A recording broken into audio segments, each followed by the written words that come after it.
لا نبی بعدہ ولا معصوم بعدہ اما بعد فاعوذ باللہ من الشیطان الرجیم بسم اللہ الرحمن الرحیم ما كان محمد ابا احد من رجالکم ولکن رسول اللہ وخاتم النبیین وكان الله بكل شيء عليما قال النبي صلى الله تعالى عليه وسلم أنا آخر الأنبياء وأنتم آخر الأمم صدق الله وصدق رسوله النبي الكريم ونحن على ذلك لمن الشاهدين والشاكرين والحمد لله رب العالمين۔ محبت کے ساتھ درشی پڑھی۔ اللہم صلی علی محمد وعلی آل محمد کما صلیت علی ابراہیم وعلی آل ابراہیم انکا حمید مجید۔ اللہم بارک علی محمد وعلی آل محمد کما بارکت علی ابراہیم وعلی آل ابراہیم انکا حمید مجید۔ تجھے اے بلبل ناداں سوجھی ہے گانے کی، تجھے اے بلبل ناداں سوجھی ہے گانے کی، مجھے پڑی ہے فکر تیرے آشیانے کی۔ قفس بھی جام بھی بالکل نئے ہوں گے، ہر روز نئی ترکیب ہوگی تجھے پھندے میں پھنسانے کی۔ گلشن میں اگر رہنا ہے تو بدل لے تو بھی ڈھنگ اپنا، ورنہ سماعت بھی نہ ہوگی کسی ہیلے بہانے کی۔ قابل صد تعظیم و تکریم معزز علماء کرام اور میرے محترم معزز بزرگوں، دوستوں، عزیز نوجوان ساتھیوں، عالمی مجلس تحفظ ختم نبوت کے زیر اہتمام دفاع ختم نبوت اور دفاع پاکستان کے عنوان سے آج یہ اس وقت 12واں پروگرام جاری ہے۔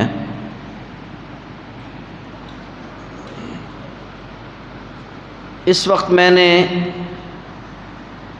3 باتیں آپ حضرات کی خدمت میں عرض کرنی ہے۔ ایک بات تو جس کو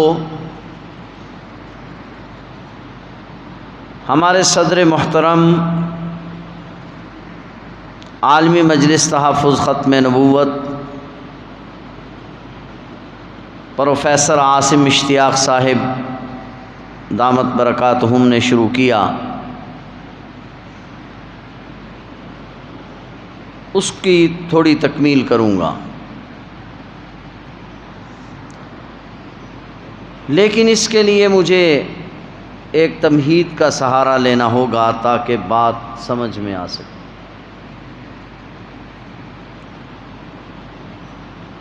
جب بھی اس ملک میں دین کے حوالے سے کوئی بات کی جاتی ہے تو ایک بہت بڑا طبقہ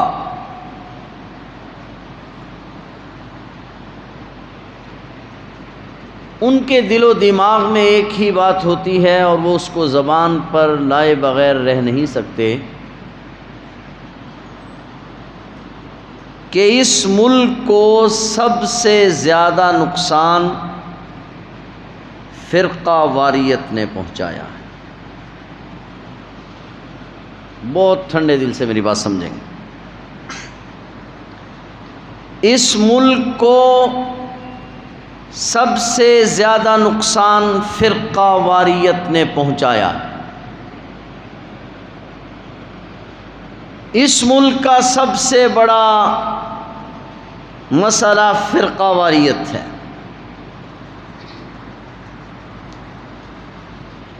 اور دوسری بات یہ کہی جاتی ہے کہ اس ملک کو سب سے زیادہ خطرہ دہشت گردی سے ہے۔ اور پھر بات چلا کر یہاں تک پہنچائی جاتی ہے کہ اس فرقہ واریت اور اس دہشت گردی کے پیچھے اصل میں ملا ہے،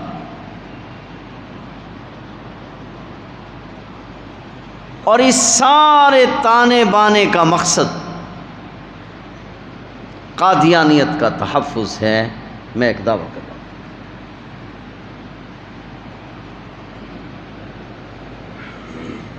کئی سال کی بات ہے، سولو ہوٹل میں ایک پروگرام تھا، بڑے اعلیٰ افسران بھی موجود تھے۔ 6 ستمبر کو دفاع پاکستان کے عنوان پر پروگرام تھا۔ اب جو آدمی بھی گفتگو کے لیے آتا وہ ایک ہی علماء کرام کو نصیحت کرتا کہ فرقہ واریت کو چھوڑیں، فرقہ واریت زہر ہے، فرقہ واریت نے اس ملک کا بیڑا غرق کر دیا۔ افسران کی بھی یہی زبان، تاجروں کی بھی یہی زبان، حتیٰ کہ ایم پی اے اور ایم این ایز کی بھی یہی زبان، حتیٰ کہ وہاں سرکاری علماء ان کی بھی یہی زبان۔ تو میں ایک مسکین ملا ان میں پھنس گیا۔ میں نے ایک سوال کیا کہ جس دن یہ ملک بنا اس دن اس ملک میں 4 فرقے تھے، دیوبندی، بریلوی، اہل حدیث، شیعہ، اور آج بھی 4 ہیں۔ جس دن یہ ملک بنا اس دن اس ملک میں سیاسی جماعت ایک صرف مسلم لیگ تھی، اور آج اس گھڑی میں 238 سیاسی جماعتیں رجسٹرڈ ہیں۔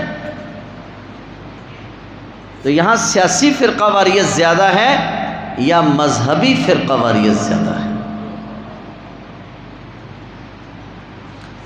آپ سیاسی فرقہ واریت کی کیوں بات نہیں کرتے؟ اس ملک میں کتنی قتل و غارت گری لسانی تعصب کی بنیاد پر ہو رہی ہے، قومیت کی بنیاد پر ہوئی۔ آپ اس پر بات کیوں نہیں کرتے کہ یہاں قومی فرقہ واریت ہے؟ میری بات سمجھ رہے ہیں؟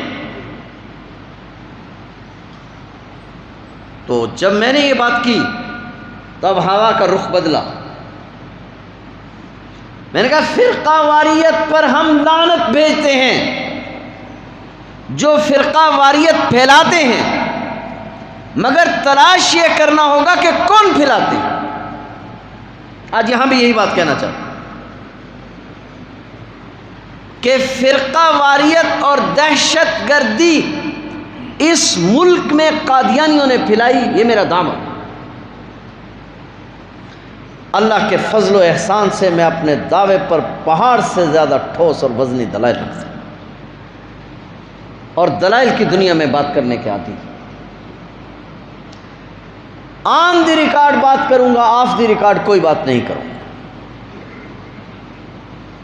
جہاں سے میرے بھائی، میرے عزیز صدر صاحب نے بات شروع کی، میں تھوڑی سی پیچھے سے بات شروع کرنا چاہتا ہوں۔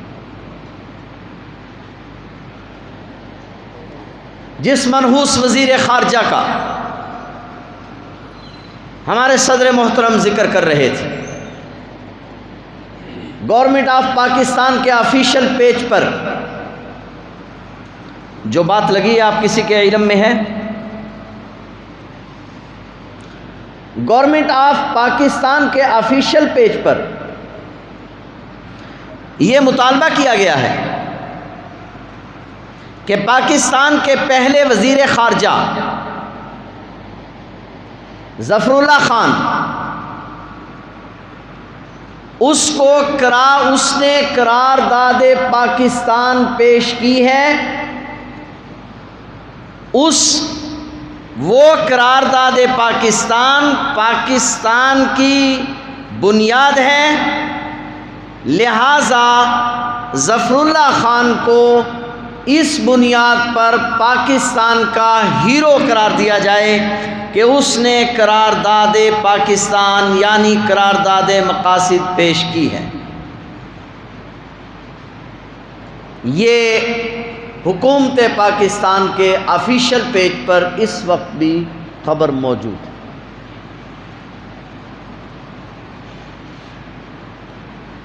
قرارداد پاکستان کیا ہے؟ یہ ایک لمبا مقدمہ ہے، مگر میں مختصر طور پر اس کو ذکر کروں۔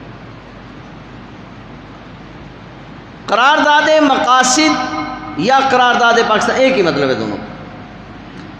قرارداد مقاصد کو پاکستان کی نیشنل اسمبلی میں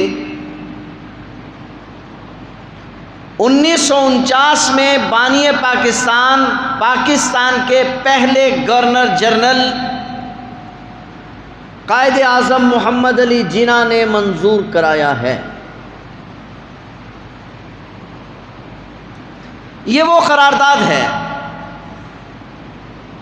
جب پاکستان معارض وجود میں آیا، میں آن دی ریکارڈ بات کر رہا ہوں،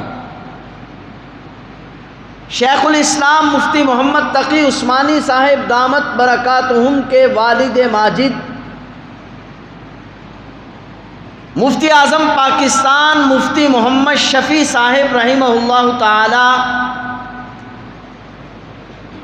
آپ اس وقت دارالعلوم دیوبند میں تفسیر پڑھاتے تھے اور آپ کی رہائش دارالعلوم دیوبند کے اندر تھی۔ پاکستان بن گیا، یہ حضرات پاکستان بنانے میں قائد اعظم کے ساتھ تھے۔ یہ ایک لمبی داستان ہے۔ جب پاکستان بن گیا تو یہ مفتی محمد شفیع صاحب نے، میں آن دی ریکارڈ بات کر رہا ہوں، ہجرت نہیں فرمائی۔ قائد اعظم محمد علی جناح نے مفتی محمد شفیع صاحب کو خط لکھا، مفتی محمد شفیع صاحب رحمہ اللہ تعالیٰ کو لکھا کہ آپ پاکستان تشریف لائیں، آپ آ کر قرارداد مقاصد لکھیں۔ مفتی محمد شفیع صاحب رحمہ اللہ تعالیٰ پاکستان بننے کے 6 مہینے کے بعد آئے، انہوں نے قرارداد مقاصد لکھی۔ اس قرارداد مقاصد پر آج بھی جن 14 آدمیوں کے نام ہیں، ان میں پہلا نام مفتی محمد شفیع اور دوسرا نام علامہ شبیر احمد عثمانی کا ہے۔ یہ منحوس جب قرارداد مقاصد منوانے کے لیے قائد اعظم محمد علی جناح پارلیمنٹ میں جا رہے تھے، یہ چھپتا پھرتا رہا اور اس نے اس پر دستخط نہیں کیے، جس کو آج ہم سے یہ منوایا جا رہا ہے کہ اس کو ہیرو تسلیم کر لیا جائے۔ یہ میں آن دی ریکارڈ بات کر رہا ہوں، آف دی ریکارڈ نہیں۔ یہ تصویر کا ایک رخ ہے۔ ظفر اللہ خان یہ قائد اعظم کا بائیں بازو تھا۔ جب تقسیم ہو رہی تھی تو گرداسپور، یہ جو ہندوستان سے لوگ آئے ہیں جانتے ہیں، گرداسپور پنجاب کا ضلع، گرداسپور اس حصے میں واقع ہے جو حصہ پنجاب کا پاکستان کو ملا۔ ظفر اللہ خان نے قائد اعظم سے کہا، یہ بات بھی آن دی ریکارڈ، کہ گرداسپور میں کیونکہ قادیانیوں کی آبادی زیادہ ہے اور قادیانی پاکستان کے ساتھ نہیں ہندوستان کے ساتھ رہنا چاہتے ہیں، لہذا تقسیم میں گرداسپور کو پاکستان کی بجائے ہندوستان میں رکھا جائے۔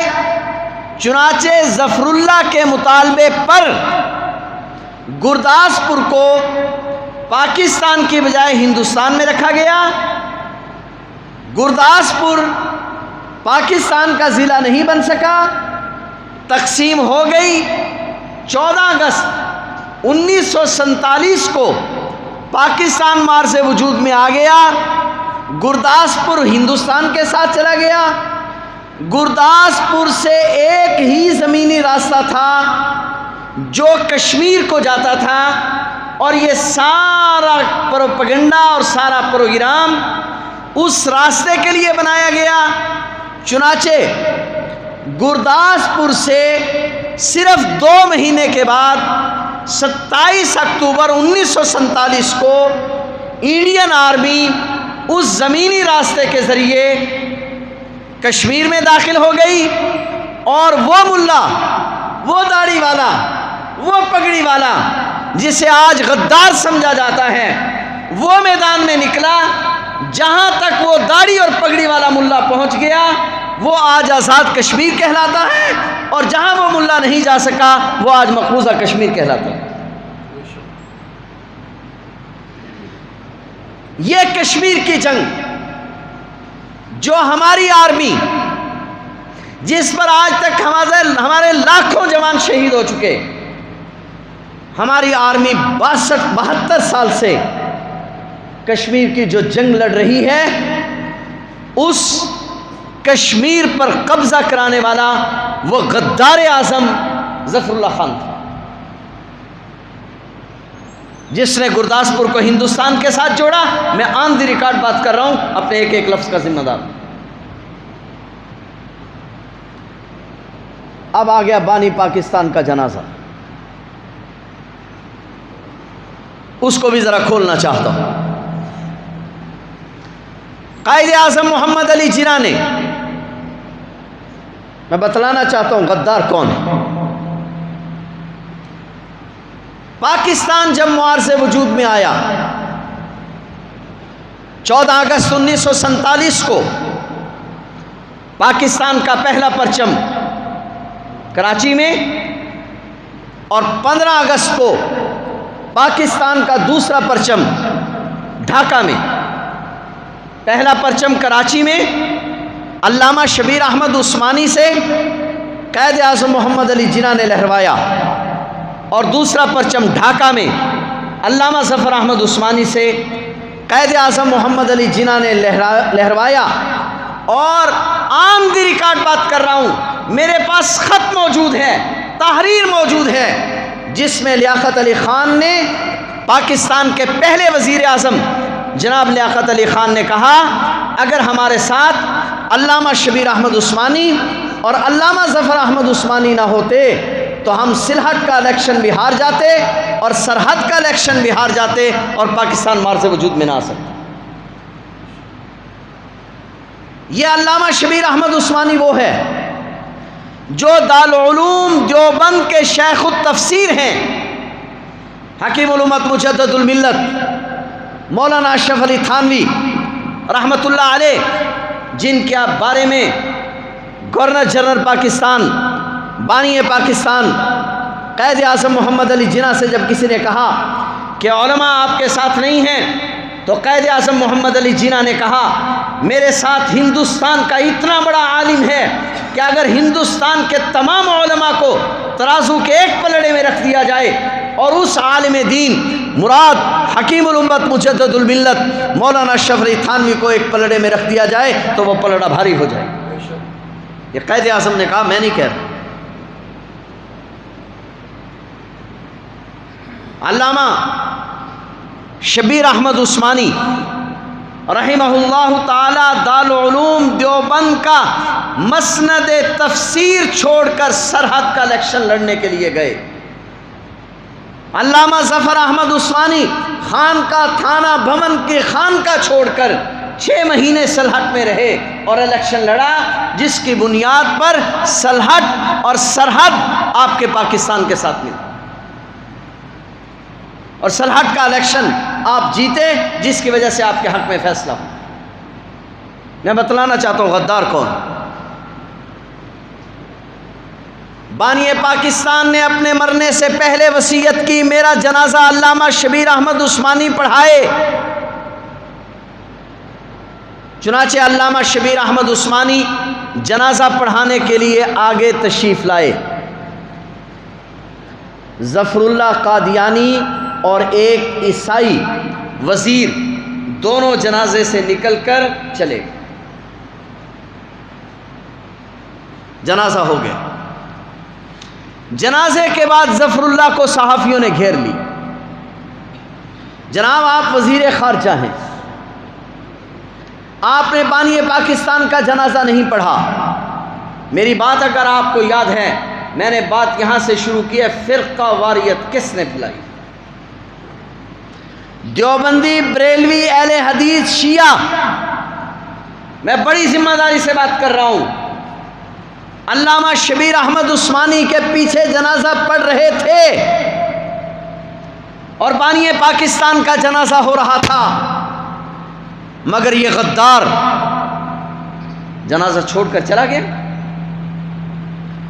جب شام کو صحافیوں نے اس کو گھیرا اور کہا کہ جناب آپ نے بانی پاکستان کا جنازہ نہیں پڑھا, فرقہ واریت کا تانا ملا کو دینے والوں دل پہ ہاتھ رکھو.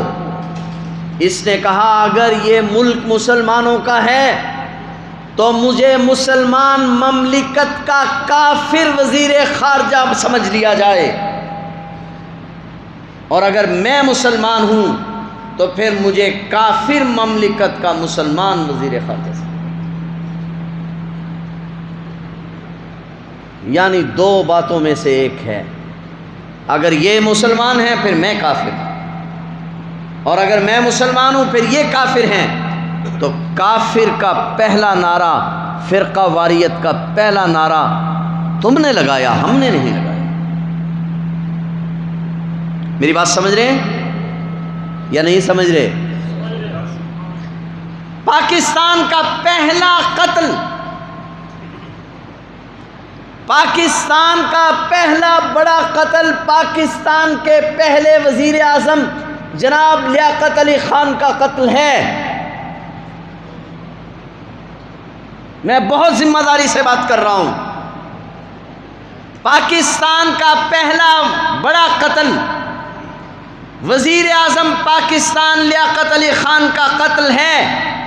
جس طرح فرقہ واریت کی بنیاد اس ملک میں قادیانیوں نے رکھی, اس طرح یہ پہلا قتل بھی قادیانیوں نے کیا. میں بڑی ذمہ داری سے بات کر رہا ہوں. تو اس ملک میں فرقہ واریت کی بنیاد بھی قادیانیوں نے رکھی, اور اس ملک میں قتل و غارت گری کی بنیاد بھی قادیانیوں نے. اس ملک میں جو سب سے زیادہ مشکلات ہمیں پیش آئی کشمیر کے حوالے سے, اس کشمیر کا سودا بھی اس ملک کے قادیانیوں نے کیا. ذرا آگے چلیے. ایک وقت آیا جب تحریک چلی, تحریک چلتے چلتے, میں بہت مختصر بات عرض کر رہا ہوں, پارلیمنٹ میں پہنچی. جب تحریک پارلیمنٹ میں پہنچی تو قادیانیوں کا نمائندہ مرزا ناصر تھا, اور مرزا ناصر نے اسمبلی میں جانے سے پہلے کہا میں مولوی سے بات نہیں کروں, میں مولوی سے بات نہیں کروں. اس وقت وزیر اعظم جناب ذوالفقار علی بھٹو تھے. مرزا ناصر نے کہا ہم مولویوں سے بات نہیں کریں گے. کیوں؟ کیونکہ چور ہمیشہ کھوجی سے ڈرتا ہے. چور کو پتہ ہوتا ہے, اس نے صاف انکار کر دیا. مگر اس وقت کا جو ملا تھا وہ بڑا سمجھدار تھا. انہوں نے کہا کوئی بات نہیں, یہ جس کو اپنا نمائندہ بنانا چاہتے ہیں, جس سے بات کرنا چاہتے ہیں کر لیں. ان کی نظریں پاکستان کے اس وقت کے اٹارنی جنرل جناب یحییٰ بختیار پر گئی. میں کوئی آف دی ریکارڈ بات نہیں کر رہا. قادیانیوں کے مطالبے پر ساری اسمبلی کو، نیشنل اسمبلی کو ہاؤس قرار دیا گیا، اور ہاؤس میں مرزا ناصر کو اور اٹارنی جنرل یحییٰ بختیار کو خصوصی منظوری لے کر ان کو نیشنل اسمبلی میں بھیجا گیا. حضرت مولانا شاہ احمد نورانی انہوں نے تحریک پیش کی. مسلمانوں کے نمائندہ مفکر اسلام مفتی محمود رحمہ اللہ تعالی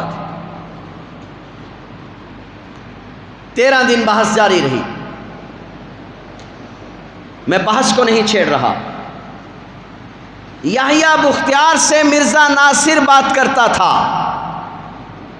یحییٰ بختیار سوال جواب کرتے تھے. یحییٰ بختیار کی جو گفتگو کا نتیجہ ہے وہ چھپ چکا ہے. اس میں صرف 2 باتیں عرض کرنا چاہتا ہوں. یحییٰ بختیار نے جو پہلا سوال کیا مرزا ناصر سے،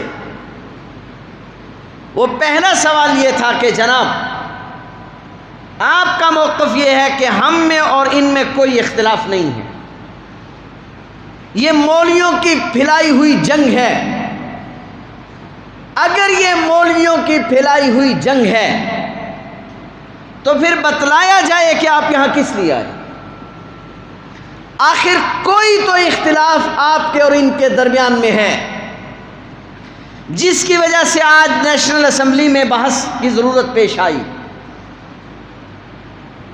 مرزا ناصر ٹالتا رہا، یحییٰ بختیار اصرار کرتا رہا. بالآخر یحییٰ بختیار نے کہا، بالآخر مرزا ناصر نے کہا کہ اصل مسئلہ یہ ہے کہ ہم مرزا غلام احمد قادیانی کو مہدی مانتے ہیں، جبکہ مسلمان اس کو مہدی تسلیم نہیں کرتے. میں حاصل گفتگو ذکر کر رہا ہوں. یہ گفتگو سننے کے بعد جب 13 دن گفتگو ہو چکی، اب یحییٰ بختیار نے اسمبلی کو اور جناب ذوالفقار علی بھٹو کو بریفنگ دینی تھی. اس بریفنگ کے دوران یحییٰ بختیار نے کہا جناب فریق مخالف کا موقف یہ تھا کہ قادیانی اسلام اور ملک دونوں کے غدار ہیں.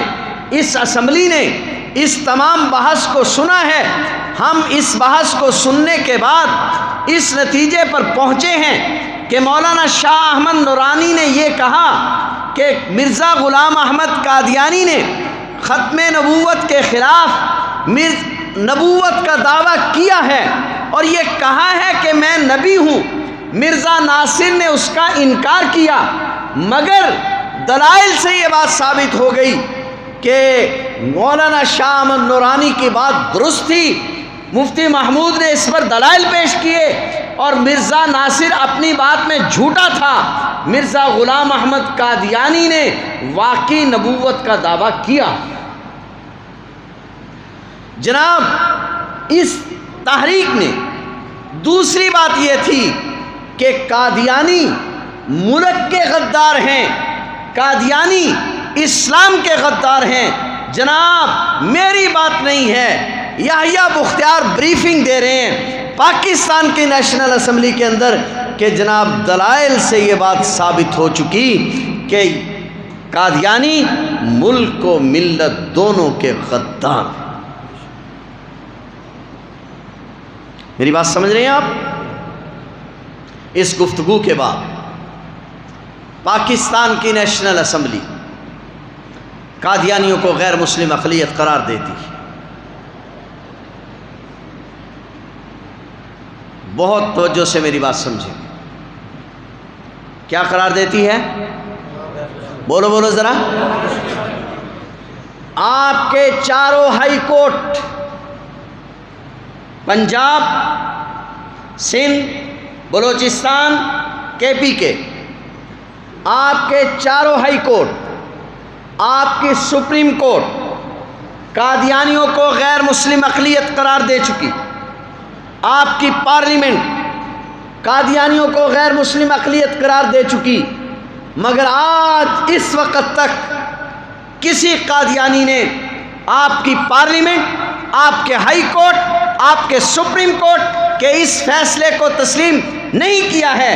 اس کے باوجود غدار مولوی ہے، اور وہ بے ایمان غدار نہیں ہے جس نے آپ کی نیشنل اسمبلی کا فیصلہ تسلیم نہیں کیا، آپ کے ہائی کورٹوں کا فیصلہ تسلیم نہیں کیا، آپ کے سپریم کورٹ کا فیصلہ تسلیم نہیں کیا۔ میں بڑی ذمہ داری سے بات کر رہا ہوں۔ صرف یہی اس پہ بس نہیں، بلکہ آپ کی نیشنل اسمبلی نے جو فیصلہ دیا، آپ کی سپریم کورٹ نے جو فیصلہ دیا، آپ کی چاروں ہائی کورٹوں نے جو فیصلہ دیا، اس فیصلے کے خلاف انہوں نے باہر مقدمہ لڑا، جنیوا میں جا کر مقدمہ پیش کیا ہیومن رائٹس کے تحت کہ ہم پر ظلم ہو رہا ہے، ہمیں حقوق نہیں دیے جا رہے۔ اور جب پاکستان کو وکالت کے لیے بلایا گیا تو اس وقت یہاں سے پاکستان کی وکالت کے لیے جو آدمی وہاں مشیر تھا، ہمارا نمائندہ تھا، وہ بے ایمان بھی قادیانی تھا، اور وہ جنیوا میں مقدمہ ہار گیا، اور پوری دنیا میں یہ فیصلہ ہوا کہ پاکستان میں قادیانیوں کے ساتھ ظلم ہو رہا ہے، اور آپ کی پارلیمنٹ اور آپ کے ملک کی تذلیل ہوئی، آپ کی سپریم کورٹ کی تذلیل ہوئی۔ اس کے باوجود غدار مولوی، اور وہ قادیانی غدار نہیں۔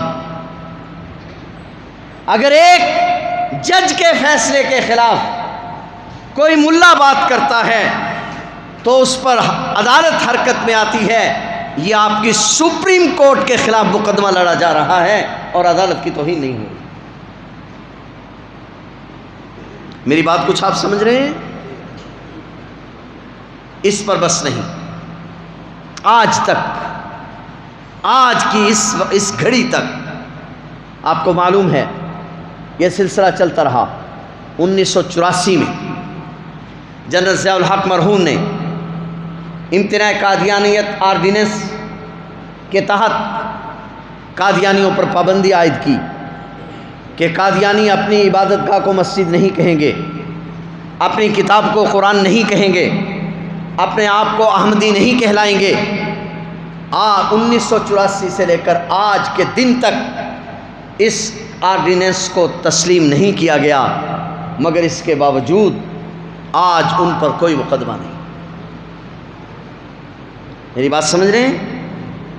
اس کے باوجود ان پر کوئی مقدمہ نہیں، اور آج ہماری حکومت ہمیں یہ کہہ رہی ہے کہ اس غدار اعظم کو، جس کی وجہ سے 72 سال سے ہم کشمیر کی جنگ لڑ رہے ہیں، آج اس کو ہیرو تسلیم کر لیا جائے، آج اس کو قرارداد پاکستان، قرارداد مقاصد کا بانی تسلیم کر لیا جائے، جو 3 دن تک بھاگتا رہا، دستخط نہیں کیے، اور جب دیکھا کہ قرارداد پاکستان سے منظور ہوئی جاتی ہے تو پھر ڈرتے ہوئے اس پر دستخط کر دیے، تو اس کو ہیرو تسلیم کر لیا جائے۔ میری بات آپ کچھ سمجھ رہے ہیں یا نہیں سمجھ رہے؟ قادیانیت ہمارے اس سارے نظام کے خلاف آج پوری دنیا میں یہ کہا جا رہا ہے کہ قادیانیوں کو آپ نہیں سن رہے، آپ سوشل میڈیا نہیں دیکھ رہے، آج ساری دنیا میں یہ کہا جا رہا ہے کہ جناب یہاں اقلیت کے حقوق پامال ہو رہے ہیں۔ کون سے حقوق؟ کون سے حقوق پامال ہو رہے ہیں؟ ہمارا آج بھی مطالبہ ہے قادیانیوں کو اقلیت کے حقوق دیے جائیں، ہمارا مطالبہ ہے، مگر قادیانیت اپنے آپ کو اقلیت تسلیم تو کرے نا۔ یہی تو تنازع ہے کہ ہم کہتے ہیں قادیانی اقلیت تسلیم کریں اپنے آپ کو۔ قادیانی آج کی اس گھڑی تک کسی جگہ پر قادیانیوں نے اپنے آپ کو غیر مسلم اقلیت تسلیم نہیں کیا۔ جب ایک آدمی اپنے آپ کو اقلیت ہی تسلیم نہیں کر رہا، حقوق کس چیز کے مانگ رہا؟ ہم لوگ بات سمجھنے کی کوشش نہیں کر رہے۔ قادیانی غیر مسلم رہتے ہوئے حقوق مسلمانوں کے مانگے، یہ کیسے ممکن؟ آپ سمجھ نہیں رہے بات۔ بھئی یہ مسجد کس کی عبادت گاہ کا نام ہے؟ مسلمانوں کی عبادت گاہ کا نام ہے۔ جب کوئی آدمی نبی نیا بناتا ہے تو پھر مذہب بھی نیا بناتا ہے یا نہیں بناتا؟ بھئی میری بات سمجھ رہے ہیں آپ؟ دیکھیے، ہم عیسیٰ علیہ السلام کو مانتے ہیں نا؟ جی؟ موسیٰ علیہ السلام کو بھی مانتے ہیں، داؤد علیہ السلام کو بھی مانتے ہیں۔ کیا ہم یہودی ہیں؟ بہت توجہ چاہوں گا۔ ہم یہودی ہیں؟ ہم عیسائی ہیں؟ تو ہم عیسیٰ علیہ السلام کو نہیں مانتے؟ کوئی یہودی ہمیں یہودی تسلیم کرنے کے لیے تیار ہے؟ یہودی کہتے ہیں تم یہودی اس وقت بنو گے جب عیسیٰ علیہ السلام کا انکار کرو گے، حضور علیہ السلام کا انکار کرو گے تب یہودی بنو گے، ورنہ ہم تمہیں یہودی ماننے کے لیے تیار نہیں ہیں۔ حالانکہ ہم موسیٰ علیہ السلام کو مانتے ہیں، ہم داؤد علیہ السلام کو مانتے ہیں۔ نبی مانتے ہیں یا نہیں مانتے؟ مانتے ہیں۔ ہم عیسیٰ علیہ السلام کو نبی مانتے ہیں، مگر کوئی عیسائی ہمیں عیسائی ماننے کے لیے تیار نہیں۔ وہ کہتے نا بابا نا، جب تم نے حضور علیہ السلام کو مان لیا اب تم عیسائی نہیں رہے، اب تم مسلمان ہو گئے۔ ہم بھی قادیانیوں سے یہ کہتے ہیں، بلکہ ہم یہودیوں سے کہتے ہیں، ہم عیسائیوں سے کہتے ہیں، بدبختو تمہارا مطالبہ یہ ہے کہ ان کو مسلمان مانو، تم ان کو عیسائی مانو نا۔ یہ عیسیٰ علیہ السلام کو بھی تو مانتے نہیں، سمجھ رہے؟ تم ان کو یہودی مانو نا، لیکن تم کہتے ہو جب کوئی یہودی حضرت داؤد علیہ السلام کے بعد عیسیٰ علیہ السلام کو بھی مان لے اب وہ یہودی نہیں رہے گا، وہ عیسائی بن جائے گا۔ جب کوئی عیسائی عیسیٰ علیہ السلام کو ماننے کے بعد حضور علیہ السلام کو بھی مان لے گا اب وہ محمدی بن جائے گا، اب وہ عیسائی نہیں رہے گا۔ اب جب ایک بدبخت نے حضور علیہ السلام کے بعد مرزا غلام احمد قادیانی کو مان لیا تو اب وہ محمدی نہیں رہا، اب اس کو قادیانی ہونا چاہیے، قادیانی بن کر آئے، پھر اپنے حقوق کا مطالبہ کرے، پھر اس کو اس کے حقوق دیے جائیں۔ وہ نبی مانے مرزا غلام احمد قادیانی کو اور حقوق مانگے مسلمانوں والے، یہ کیسے پوسیبل ہے؟ کیسے ممکن ہے؟ لہٰذا آپ کو میرا رونا کچھ سمجھ میں آ رہا ہے؟ قادیانی۔ پھر دیکھیں دنیا میں کوئی آدمی ہے، میں آخری بات کر رہا ہوں بس، دنیا میں کوئی آدمی ہے جسے جھوٹ سے محبت ہو؟ جی بولو بھائی۔ بھائی قادیانیوں کے ساتھ ایک اہم مسئلہ یہ ہے کہ کوئی عیسائی اپنے آپ کو مسلمان نہیں کہتا۔ لوگ ہمیں کہتے ہیں یار عیسائی بھی تو یہاں رہتے ہیں، ہندو بھی تو یہاں رہتے ہیں، ہم نے ان کے خلاف تاریخ نہیں چلائی، یہاں یہودی بھی تو رہتے ہیں، ہم ان کے خلاف اس طرح بات نہیں کرتے۔ بھئی جو عیسائی ہے وہ لیبل بھی عیسائی کا استعمال کرتا ہے، یہودی لیبل بھی یہودی کا استعمال کرتا ہے، ہندو لیبل اپنا استعمال کرتا ہے، ماٹو اپنا استعمال کرتا ہے، قادیانی اپنا ماٹو استعمال کرے، ہمارا ماٹو کیوں استعمال کرتا ہے؟ اس لیے کہ نئی نسل کو دھوکہ دیا جا سکے۔ جب وہ نسل کو دھوکہ دیتا ہے تو پھر بھائی ملا چوکی دار ہے، اس نے چوکی دارہ تو کرنا ہے، اس نے آواز تو لگانی کہ جاگتے رہنا ماں باپ۔ چوکی دار کا تو کام ہے، پھر اس نے لوگوں کو جگا کے رکھنا ہے، اس نے کہنا بابا جاگتے رہنا۔ باقی حضرات بیٹھے ہیں، میں ایک بات پھر کہہ رہا ہوں، اس دن سے کہہ رہا ہوں جس دن پاکستان کا ایک گورنر، پنجاب کا گورنر سلمان تاثیر قتل ہوا تھا، شربت چوک پر ہمارا عالمی مجلس اور جمعیت علماء اسلام کا ایک احتجاج تھا۔ میں نے اس وقت کہا، اس وقت ایک کالم نگار نے کالم لکھا اور کہا کہ سلمان تاثیر بہت اچھا انسان تھا، اب سلمان تاثیر جیسے لوگ دنیا میں کم رہ گئے۔ یاد ہے آپ کو؟ کہا سلمان تاثیر جیسے لوگ اب دنیا میں کم رہ گئے ہیں۔ میں نے کہا ہاں، سلمان تاثیر جیسے غدار اور بے ضمیروں کو جنم دینا ماؤں نے چھوڑ دیا ہے، مگر غازی علم و دین کو مائیں جنم دے رہی ہیں، دیتی رہیں گے۔ نعرہ تکبیر، تاج و تخت ختم نبوت، شہدائے ختم نبوت، نعرہ تکبیر۔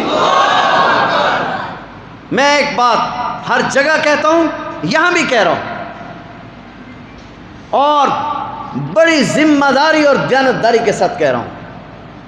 IMF بھی سنیں، ہمارے ادارے بھی سنیں، نبی کریم صلی اللہ علیہ وسلم کی محبت کا اس امت کے ساتھ وہی رشتہ ہے جو جسم اور روح کا رشتہ ہے۔ پھر دہرا رہا ہوں اپنی بات، نبی کریم صلی اللہ علیہ وسلم کی عزت اور محبت کا اس امت کے ساتھ وہی رشتہ ہے جو جسم اور روح کا رشتہ ہے۔ روح جسم سے نکلتی ہے تو جسم بے جان ہو جاتا ہے۔ جس دن محبت رسول اس امت سے نکلے گی، امت باقی نہیں رہے گی، پھر قیامت ہوگی۔ لہٰذا آج تک تم نے جناب نبی کریم صلی اللہ علیہ وسلم کی محبت کے ختم کرنے کے لیے جتنے جتن کیے تھے، آج ان کا نتیجہ کیا ہے؟ محبت رسول کم نہیں ہو سکی جی، وہ کم نہیں ہو سکتی۔ جس دن وہ ختم ہو گئی، کائنات ختم ہو جائے گی۔ لہٰذا نہ اپنا وقت ضائع کرو اور نہ ہمارا وقت ضائع کرو۔ اس بدمعاشی سے باز آؤ، اور اگر تمہارا یہ خیال ہو، فحاشی کو تم نے عروج دیا، تم نے سمجھا شاید یہ محبت رسول پر بھی غالب آ جائے، مگر ایسا نہیں ہو سکا۔ تم نے پوری دنیا کے مسلمانوں کو مادیت پرست بنایا۔ تمہارا خیال تھا کہ اب لوگوں کے دلوں سے محبت مصطفیٰ نکل جائے گی، مگر اللہ کی قسم ایسا نہیں ہو سکا۔ اس سے بڑھ کر اب اور کیا کرنا چاہتے تھے؟ لہٰذا عقل کے ناخن لو، بد دماغو، پاگلو، احمقو، عقل سے کام لو اور اپنی عقل کا علاج کراؤ۔ محبت رسول اس امت سے کبھی ختم نہیں ہوگی، نہ آج تک ہوئی ہے اور نہ صبح قیامت تک ہوگی۔ میں ایک واقعہ اکثر سنایا کرتا ہوں، بات میری ختم ہو گئی۔ ریل گاڑی میں، پہلے زیادہ سفر ریل گاڑی میں ہوتا تھا، ایک نابینا شخص بیٹھا ہوا تھا، اس کے پاس ایک قادیانی مربی آ کر بیٹھ گیا اور اس سے مرزا کے متعلق بات شروع کر دی۔ اب وہ ان پڑھ آدمی تھا بیچارہ، کوئی دلائل شلائل کو تو جانتا نہیں تھا۔ کافی دیر تک اپنی طرف سے دفاع کرتا رہا، جواب دیتا رہا۔ جب اس نے دیکھا کہ یہ باز نہیں آ رہا، تو اس بیچارے کو کچھ آتا تو تھا نہیں، اس نے مرزا غلام احمد قادیانی کو گالی دینا شروع کر۔ اب وہ کوئی بات کرتا ہی آگے سے گالی دے دیتا، وہ کوئی بات کرتا ہی آگے سے گالی دے دیتا، لیکن اس قادیانی نے بات جاری رکھی۔ جب اس کو کچھ سمجھ میں نہ آیا، نابینے کو، اس نے کہا میری بات سن، کتنی دیر ہو گئی تجھے دلائل دیتے ہو، پھر کتنی دیر ہو گئی مجھے گالی دیتے ہو؟ ایک بات یاد رکھ، مجھے پیدا کرنے والے کی کبریائی کی قسم ہے میں نابینا ضرور ہوں، میں نے تو تیرے نبی کو ماں اور بہن کی گالی دی ہے نا، تو اگر میرے نبی کے